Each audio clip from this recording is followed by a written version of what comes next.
Hello students, তোমাদের 16.1-এর এটা হচ্ছে তোমাদের তৃতীয় লেকচার। এর আগে আরও দুইটা লেকচার আছে, এরপরে আরেকটা লেকচার আছে, মোট 4টা লেকচার 16.1-এর ক্লাসের মানে বইয়ের যে অঙ্কগুলো আছে এগুলো সমাধান করেছি আমি। তো এখানে আমি আজকে যে সমাধান করব দুটো অঙ্ক, সেটা হচ্ছে একটা হচ্ছে তোমার সমবাহু ত্রিভুজ সংক্রান্ত, একটা হচ্ছে 5 নম্বর অঙ্ক তোমাদের বইয়ের, আরেকটা হচ্ছে তোমাদের বইয়ের 9 নম্বর অঙ্ক। দুইটা সমবাহু নিয়ে কথা বলছি। তো সমবাহু নিয়ে ত্রিভুজ নিয়ে বিস্তারিত আমার প্রথম লেকচার আছে, ডিটেলস একটা বেসিক ক্লাস, যেটা সমবাহু ত্রিভুজের বেসিক ক্লাসটা, ওইটা প্রথম লেকচার আছে। তো আজকে এখানে বেসিক ক্লাসটা আমরা করব না, আমরা এখানে পুরো অঙ্কটা করব, একটা সমবাহু ত্রিভুজের ক্ষেত্রফল নিয়ে কথা বলা আছে। সুতরাং বেসিক ক্লাসটা দেখে এসো, তারপরে এটা করলে তোমাদের বাকি সব কিছু বুঝতে সুবিধা হবে। এখন আমরা এটা অঙ্কটা করার আগে আমরা একটু বুঝবো। স্বাভাবিকভাবে আমরা কিন্তু সবসময় অঙ্কগুলো করে থাকি, কিন্তু বুঝি কম। কিন্তু আমার কথা কি যে আমরা অঙ্কটা বুঝবো বেশি, তারপরে যে কোনো সময় যে কোনোভাবে করে ফেলবো অঙ্কটা। একটি সমবাহু ত্রিভুজের প্রত্যেক বাহুর দৈর্ঘ্য 2 মিটার বাড়ালে এর ক্ষেত্রফল 6√3 বর্গমিটার বেড়ে যায়। ত্রিভুজটির বাহুর দৈর্ঘ্য কত? তার মানে আমার কাছে যদি একটা সমবাহু ত্রিভুজ ধরা আছে এটা, তাহলে এটার প্রতিটা বাহুর দৈর্ঘ্য ধরো এ। ওকে, তো বলছি কি একটা সময় প্রত্যেক বাহুর দৈর্ঘ্য 2 মিটার বাড়াবো আমি। এবার তাহলে আমি জানি কি এটার ক্ষেত্রফল কত, তাহলে এটার ক্ষেত্রফল হলো √3/4 a স্কোয়ার। এটা হচ্ছে তার ক্ষেত্রফল, বেসিক সূত্র আমরা জানি। যে কোনো সমবাহু ত্রিভুজের ক্ষেত্রফল কত, √3/4 ওই বাহুর স্কোয়ার। এই বাহু যদি এ না হয়ে আমি ধরতাম এক্স, আমি ধরলাম প্রতিটা বাহুর দৈর্ঘ্য এক্স যদি হতো, তাহলে কিন্তু √3/4 এক্স স্কোয়ার হতো তখন। এমন তুমি যদি এটাকে এম এন ও পি যা ইচ্ছা ধরো, কিন্তু তখন এখানে M N O P square তেমন হবে। তো আমরা সাধারণত সমবাহু ত্রিভুজের প্রতিটা বাহুর দৈর্ঘ্য এ ধরে থাকি, তাহলে আমি এটাকে এ ধরলাম, সাধারণত ধরি আর কি, আমাদের ইচ্ছে তাই। এক্স ধরলে সমস্যা নাই। এটা হলো √3/4 এ স্কোয়ার। এ হলো আমার একটা সমবাহু ত্রিভুজের ক্ষেত্রফল। আমি এখন বললাম কি, এখন আমি প্রত্যেকটা বাহুর দৈর্ঘ্য বাড়াবো। আমাকে বলছে বাহুর দৈর্ঘ্য 2 মিটার করে বাড়াবো। যেমন ধরো এটা ছিল এমন, তাহলে এখন আমি নতুন একটা, এটা হচ্ছে আমার আগের ত্রিভুজ, আমি একটু বড় ত্রিভুজ কল্পনা করতেছি। আমি প্রত্যেকটা বাহুর দৈর্ঘ্য এইভাবে বাড়িয়ে দিলাম। প্রত্যেকটা বাহুর দৈর্ঘ্য প্রতিটা পাশে 2 মিটার করে বেড়ে গেল। এদিকে 2, এদিকে 2 বাড়লো, মানে প্রতিটা বাহুর দৈর্ঘ্য সব পাশে 2 2 করে বেরলো। তার মানে এখানেও 2 বাড়ছে, এখানেও 2 বাড়ছে, এখানেও 2 বাড়ছে, চার পাশে এভাবে। ওকে, যেদিকে তুমি দৈর্ঘ্য চিন্তা করো তাহলে 2 করে বাড়লো। তার মানে কি, এই যে বাহুটা ভিতরের বাহু যেটা, এটা হচ্ছে কি আমার অরিজিনাল যে ত্রিভুজটা, এটা এ। ওকে, তাহলে এর প্রতিটা বাহুর দৈর্ঘ্য এ এ এ এ। আমি তো বাড়িয়ে দিলাম বাহুটা, বাড়িয়ে দেওয়ার ফলে এটা পুরো একটা বড় ত্রিভুজ হলো না প্রতিটা বাহু। তাহলে এই যে বাইরে এটা তাহলে 2 বাড়লো, এদিকে তাহলে 2 বাড়লো, এদিকে তাহলে 2 বাড়লো। আচ্ছা দেখো, তাহলে প্রথমে আমার যে ত্রিভুজটা ছিল সেটা ছিল এমন, পরে আমি কি করলাম 2 বাড়িয়ে দিলাম, তাহলে ভিতরেটা হচ্ছে অরিজিনালটা, এটা বাইরে বাড়িয়ে দিলাম, তখন সেটা প্রতিটা বাহুর দৈর্ঘ্য হয়ে গেল a+2 a+2 a+2 হলো তার প্রতিটা বাহুর দৈর্ঘ্য। আচ্ছা, এইটার ক্ষেত্রফল তো এটা, তাহলে এই যে বড় যে ত্রিভুজটা আছে এটার ক্ষেত্রফল কত, এটার ক্ষেত্রফল কত, √3/4 a+2 তার স্কোয়ার, কারণ এখানে তার প্রতিটা বাহুর দৈর্ঘ্য তো a+2। আমি যদি প্রতিটা বাহুর দৈর্ঘ্য 1 মিটার বাড়াতাম, উদাহরণ একটা অঙ্ক দেখবা আছে, এটা করবা, তাহলে এখানে a+1 হতো, এখানে a+1 হতো, এখানে a+1 হতো, তখন এটা হতো a+1 তার স্কোয়ার হতো এটা। তো এখন তোমরা যদি কথা লিখতে চাও, তুমি বলতে পারো মনে করি ABC একটি সমবাহু ত্রিভুজ, তার প্রতিটি বাহুর দৈর্ঘ্য a, সুতরাং এই ত্রিভুজের ক্ষেত্রফল √3/4 a স্কোয়ার। এবং আমি নতুন একটা ত্রিভুজ নিলাম, ঠিক আছে, তার প্রত্যেকটা বাহুর দৈর্ঘ্য আমি 2 মিটার বাড়িয়ে দিলাম, তাহলে আমি পেলাম DEF, আর একটা ত্রিভুজ পেলাম। ওকে, আর DEF ত্রিভুজের প্রতিটা বাহুর দৈর্ঘ্য a+2। কথা ক্লিয়ার? তার মানে আমরা এখানে কি, তাহলে AB = BC = AC, প্রতিটা বাহুর মান সমান, AB BC = AC কত, A, প্রতিটা বাহুর মান A। আর এখানে আমরা কি বলতে পারি যে DE EF DF, এই প্রত্যেকটা বাহু আর কি। ওকে, কত, হচ্ছে a+2, তাহলে এটা হচ্ছে a আর এটা হলো গিয়ে a+2। এই হলো আমার দুইটা ত্রিভুজ, একটা হচ্ছে ছোট ত্রিভুজ, একটা বড় ত্রিভুজ। আমাকে বলছে কি, তাহলে আমি যদি 2 মিটার বাড়ায় দিই, তাহলে এটার যে ক্ষেত্রফল পাবো, এটার ক্ষেত্রফল ওর চাইতে 6√2 বেশি। তার মানে এটা যদি হয় ধরো এক্স ক্ষেত্রফল, এটা না, যদি আমি ভাবি যে এটার ক্ষেত্রফল এক্স ধরলাম, তাহলে এটার ক্ষেত্রফল কত হবে, এত বেশি। তার মানে x+6√3 বেড়ে গেছে 6√3, এই যেটা এমন ব্যাপারটা। তাহলে আমরা আর চিন্তা যদি করি যে যেহেতু এটা এত বেশি, তার মানে কি আমরা যদি এইটার ক্ষেত্রফল এই বড়টার ক্ষেত্রফল থেকে এই ছোটটার ক্ষেত্রফল বিয়োগ দেই তাহলে কত পাবো? 6√3 পাবো। দেখো তাহলে বড়টা থেকে ছোটটা বিয়োগ দেই, x প্লাস 6√3, এটা হলো বড়টার ক্ষেত্রফল। ছোটটার ক্ষেত্রফল কত? x, এটা বিয়োগ দিলাম x, তাহলে ইকুয়াল টু দেখো কত পাচ্ছে, x কাটা থাকছে 6√3 হচ্ছে। এই হচ্ছে গিয়ে ব্যাখ্যাটা। যদি না বুঝো ভিডিওটা আবার দেখো। এখন আমি অঙ্কে চলে যাই, মানে অঙ্ক তোমরা কিভাবে করবে সেটা তোমাদের দেখাচ্ছি। ওকে, তো এখন আমরা এইভাবে কথাগুলো আমি যেভাবে বললাম ঠিক সেভাবে তোমরা অঙ্কে কথাটা সাজাবে, চিত্রটা এইভাবে দিবে, ডিএফ দিবে, তোমাদের বই অন্যরকম থাকতে পারে, সমস্যা নেই, তোমরা এইভাবে দিবে। ওকে, আর এক্স টেক্স কিছু ভাবার দরকার নাই, একটু তোমরা আশা করি এখন বুঝে গেছো। এখন আমরা অঙ্কে চলে যাবো। অঙ্কে কি লিখবো আমরা? আমরা জানি কি এটার ক্ষেত্রফল থেকে যদি এটার ক্ষেত্রফল বিয়োগ দিই তাহলে আমরা 6√3 পাবো।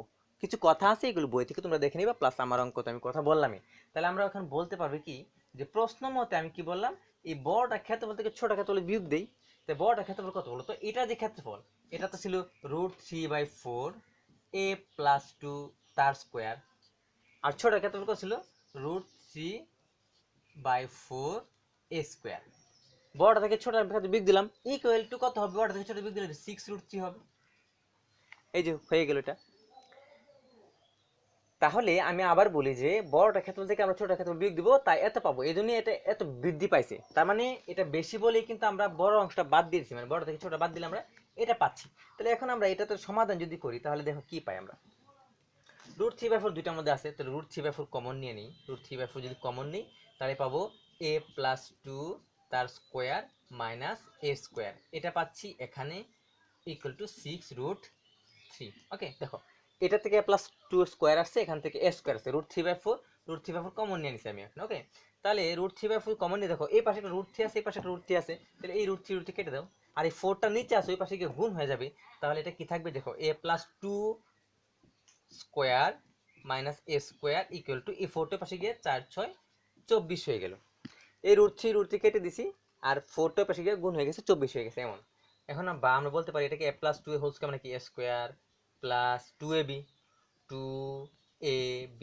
Plus b square minus a square equal to 24। বা আমরা বলবো দেখো যে a square minus plus 2a, এটা হচ্ছে a, এটা b, তাহলে 2ab প্লাস b স্কয়ার, এটা b, ঠিক আছে। তাহলে b স্কয়ার মানে 2 স্কয়ার মাইনাস a স্কয়ার, দেখো এখানে একটা মাইনাস a স্কয়ার আছে, এখানে প্লাস a স্কয়ার আছে, এটা কেটে দিলাম, এটা কাটা গেল। তাহলে 2 মানে 4a প্লাস a 2 স্কয়ার মানে 4 ইকুয়াল টু কত? 24। বা কি বলবো তোমরা? 4a ইকুয়াল টু কত? এই 24, এই 4 এর পাশে গেলে বিয়োগ হবে -4, বা আমরা বলতে পারি 4a ইকুয়াল টু 20। সুতরাং বলতে পারো তোমরা যে a ইকুয়াল টু কত?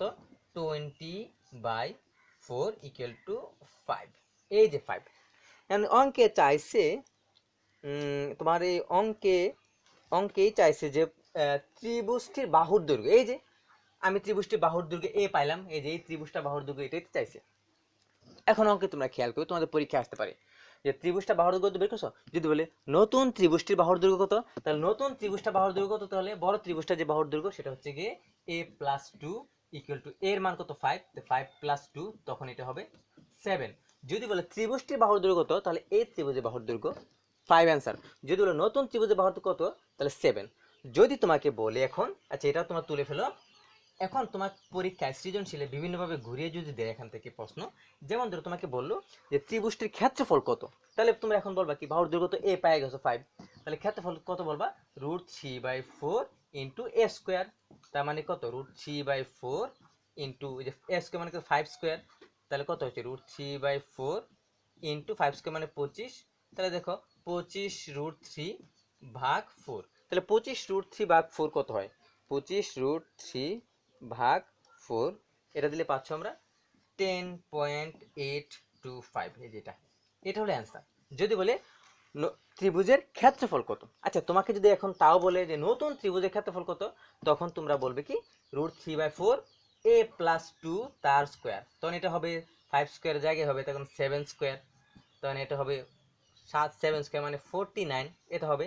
তারপর 49√3/4 দিবা, তখন তোমরা পাবো নতুন ত্রিভুজের ক্ষেত্রফল। তারপর যদি বলে যে দুইটা ত্রিভুজের ক্ষেত্রফলের পার্থক্য, দেখবা কি যে এটা থেকে এই বড় ত্রিভুজের পার্থক্য থেকে ছোটটার পার্থক্য দিবা 6√3 পাবা। আমি তোমাদের দেখাই তাহলে, এটা তো 10.825 পাইছো, তাই না? আমরা যদি এখন ভাবি √3/4 49, তাহলে 49√3 ইকুয়াল টু এত, ভাগ দিলাম 4, এটা দিলে হয় 21.217। আচ্ছা, মান তো বের করে ফেললাম, তাহলে এটা থেকে এটা বিয়োগ দিলে এখন দেখো 6√3 পাবা, কারণ এটা তো বড়, 6√3 বড়, এটা বড় না। তাহলে এটা থেকে এখন 10 মাইনাস 10.825 বিয়োগ দিলে তখন আমরা পাবো 10.39। তার মানে কি করছি দেখো, এটা থেকে এটা যদি বিয়োগ দিই আমরা পাচ্ছি এটা 10.39। আচ্ছা, এখন আমি বলছিলাম কি যে এটা যদি এটা থেকে বিয়োগ দিই তাহলে 6√3 পাবো, তাহলে 6√3 তো পাই নাই। তাহলে দেখো 6√3 মানটা ক্যালকুলেটারে বসাও, 6√3 ক্যালকুলেটারে বসাও, দেখো 10.39 আসছে। তার মানে 10.39 হচ্ছে এই 6√3 এটার মান। ওকে, তো এই হচ্ছে তোমার সৃজনশীলে যদি ঘুরিয়ে আসে দুইটার মান, দুইটা ত্রিভুজের ক্ষেত্রফলের কথা আসে, সৃজনশীলে যেভাবে আসুক আমরা এইভাবে অ্যান্সার করব। এটা হচ্ছে বইয়ের 5 নম্বর অঙ্কের সমাধান। তার পরবর্তীতে এখন আমরা করবো যে বইয়ের 9 নম্বরের সমাধান, যেটা ওইটা করলে তার পরবর্তীতে আমাদের সমবাহু ত্রিভুজ সংক্রান্ত আমরা নতুন একটা কিছু জানবো। আর এটা বারবার দেখো, ভিডিওটা দেখলে বুঝতে পারবে আমি ডিটেলস অনেক কথা বলছি এখানে।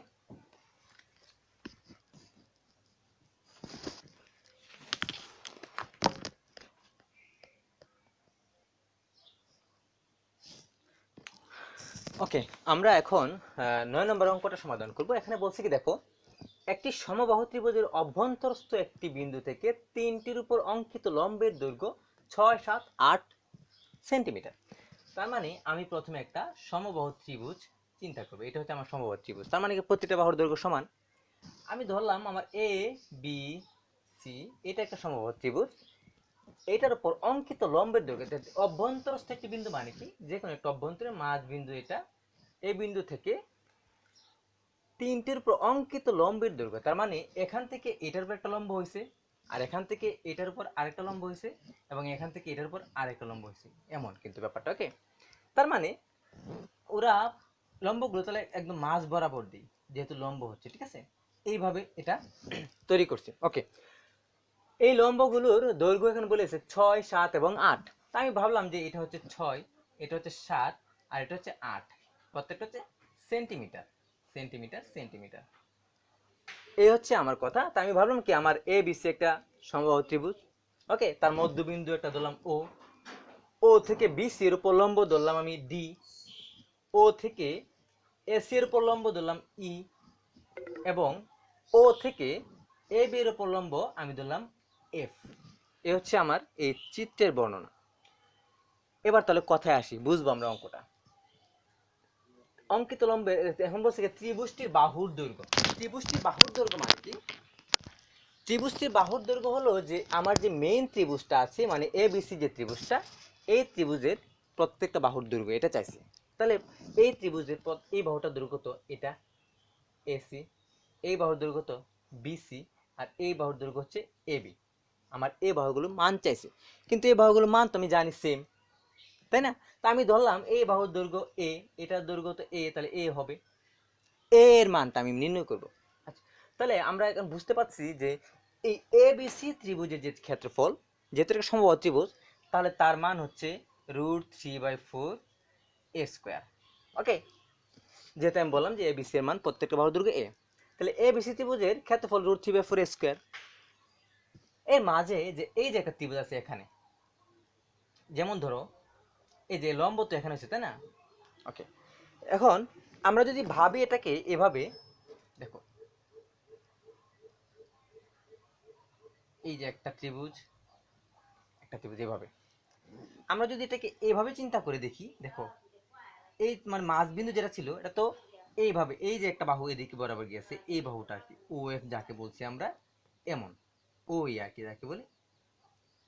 ওকে, তাহলে ফাইনালি দেখো আমি যে লম্বগুলো দেখাইছিলাম এগুলো কিন্তু এই যে এখান থেকে আমি একটা স্ট্রেট লম্বা একটা বাহু দেখাইলাম এখানে, ঠিক আছে, আর এখান থেকে একটা বাহু এখান থেকে গেলাম, এখান থেকে আরেকটা বাহু হচ্ছে লম্ব, প্রত্যেকটা বাহু লম্ব, কিন্তু এই লম্বটা 6, এটা 7 এবং এটা 8। ওকে, তাহলে এখন তাহলে দেখো যে এই যে বি ও সি, এই যে ত্রিভুজটা বি ও সি ত্রিভুজ, এখানে একটা ত্রিভুজ আছে, আরেকটা ত্রিভুজ আছে এ ও সি, আরেকটা ত্রিভুজ, আরেকটা ত্রিভুজ আছে এ ও বি।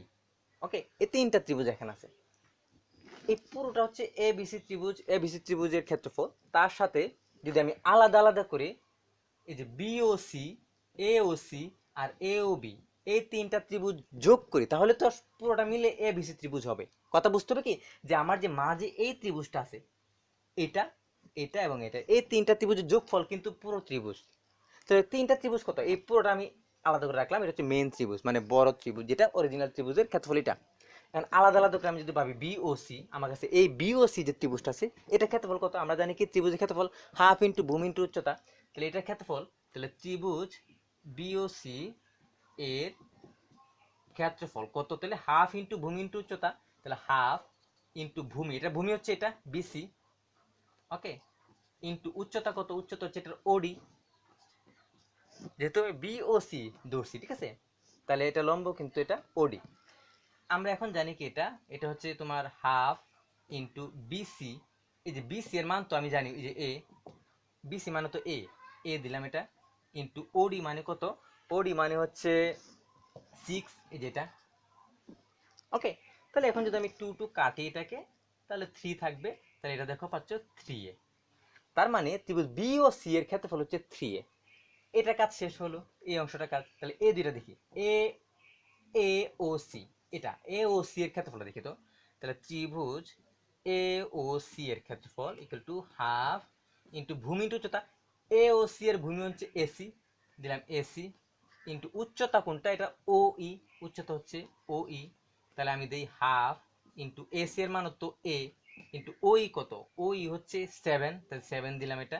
তাহলে কত হচ্ছে দেখো তো, 7 দিলে এটা হচ্ছে কত? 7a/2, এটা হচ্ছে হাফ ইন্টু ভূমি ইন্টু উচ্চতা, ওকে। এটা তো কাটাকাটি করতে পারতেছি না, এটা থাকে এভাবেই 7-এ। তাহলে ত্রিভুজ আরেকটা আছে এখানে, এ ও বি, এটা আছে। তাহলে এ ও বি এটার ক্ষেত্রফল কত দেখি তো, হাফ ইন্টু এটার ভূমি হচ্ছে গিয়ে এ বি, দিলাম এ বি, ইন্টু উচ্চতা হচ্ছে এটার ও এফ, ঠিক আছে, ও এফ। তাহলে এটা কত হবে? হাফ ইন্টু এ বি মানে কত? এ বি মানে হচ্ছে এ, ইন্টু ও এফ মানে হচ্ছে 8। তাহলে এটা যদি আমরা কাটি তাহলে 4 পাবো, তাহলে হচ্ছে 4a। তাহলে তিনটা ত্রিভুজের তিনটা ক্ষেত্রফল পাচ্ছি কত? 3a, 7a/2 এবং 4a। এই তিনটা ত্রিভুজের ক্ষেত্রফল আমরা পাচ্ছি। তার মানে এখন যদি আমি এইটা, এটা আর এটা, এই তিনটা ক্ষেত্রফল যদি যোগ দেই, তাহলে সেটা হবে √3/4a², ওকে। কারণ কি আমি বলছি কি যে এই ত্রিভুজ, এই ত্রিভুজ আর এই ত্রিভুজ, এই তিনটা যোগ করলেই সেটা হবে মেইন ত্রিভুজের ক্ষেত্রফলের সমান।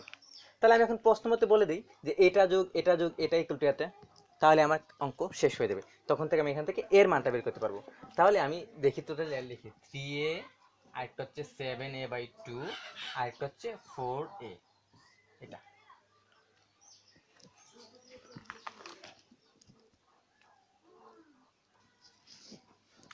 ওকে, আমরা তাহলে এখন কি বললাম যে আমরা তিনটার ক্ষেত্রফল যোগ করব, ইকুয়াল টু বলবো যে এটা, তাহলে আমরা এর মান পেয়ে যাবো। কি করে পাবো আমি এটা মুছে দিই, তোমরা এগুলো খাতায় তুলে ফেলো, ওকে। আর যে কথা আছে, কথাগুলো তোমরা এখন বই থেকে দেখলেই বুঝতে পারবে, আর আমি তো মুখে মুখে কথাগুলো বলছি, আমি যখন বলছি তখন আশা করি তোমরা বুঝতে পারছো। তাহলে এখন আমরা বলতে পারি কি এটা হচ্ছে পুরোটার ক্ষেত্রফল, তাই না, √3/4a²। তা আমি যদি ভাঙ্গা ভাঙ্গা যে তিনটা ত্রিভুজ ছিল, আমি তিনটা ত্রিভুজের ক্ষেত্রফল যোগ করে দিলাম, এই যে তিনটা। তা আমি যদি বলি প্রশ্ন মতে না বললে সমস্যা নেই, প্রশ্ন মতে বলতে পারো, অথবা বলতে পারো সুতরাং যে 3a plus 7a/2 plus 4a equal to কত? √3/4a²। এটা হচ্ছে আমার প্রশ্ন মতে, ওকে। তাহলে এখন যদি এখান থেকে লসাগু নিই, 2 লসাগু হবে, তাহলে 3 দুগুণে 6a হবে plus 7a plus 2a equal to √3/4a²। এখানে দেখো কি থাকে, 2 আর হচ্ছে 6 আর 7 13, 13 আর 2 15, তাহলে হচ্ছে 15a ইকুয়াল টু √3/4a²। 7 আর 4 13, 13 আর 2 15, 2 যদি লসাগু হয় 6 7, সরি 4 দুগুণে 8 হবে, আমি একটু একটু ভুল করে ফেলছি এখানে, এটা তো নিচে 1 আছে, তাহলে 2 কে 2 4 দুগুণে 8 হচ্ছে, তাহলে কত হচ্ছে 8 আর 7 15, 15 আর 7 হচ্ছে 21, এ হচ্ছে তোমার 21a, ওকে। তাহলে এই হচ্ছে এটা ইকুয়াল টু √3/4a²। এখন আমি যদি এই কোয়েশ্চেন করে এটা কাটতে চাই তাহলে কি করে কাটবো দেখি তো। তুমি এই 2 কে উপরে গুণ দিয়ে দাও আর এই 21 কে নিচে গুণ দিয়ে দাও, তাহলে ঠিক আছে। তাহলে কি থাকে দেখো তো, মানে আমার দরকার হচ্ছে এ বের করবো আমি। তাহলে এখান থেকে আমি তাহলে এ বের করার জন্য এই কাজটা করি যে আমি এখান থেকে চিন্তা করলাম যে এই টুটার পাশে গুণ দিয়ে দেবো আর 21 কে নিচে ভাগ দিয়ে দেবো। ওকে, তাহলে কি থাকছে দেখো, এ ইকুয়াল টু কি থাকে, √3 ইন্টু 2 আর এই 21 নিচে এই পাশে চলে আসবে ইন্টু 4, এই যে এটা। আর এ স্কোয়ারের জায়গায় থাকো। ওকে, এই হচ্ছে কি সাধারণ, দেখো এই টুটার পাশে গুণ হয়ে গেছে, এই 21টা নিচে গুণ হয়ে গেছে। এখানে যদি আমি এটা কাটি 2 2, এটা কাটে দিই 2, ঠিক আছে। আবার একটা বিষয় দেখো,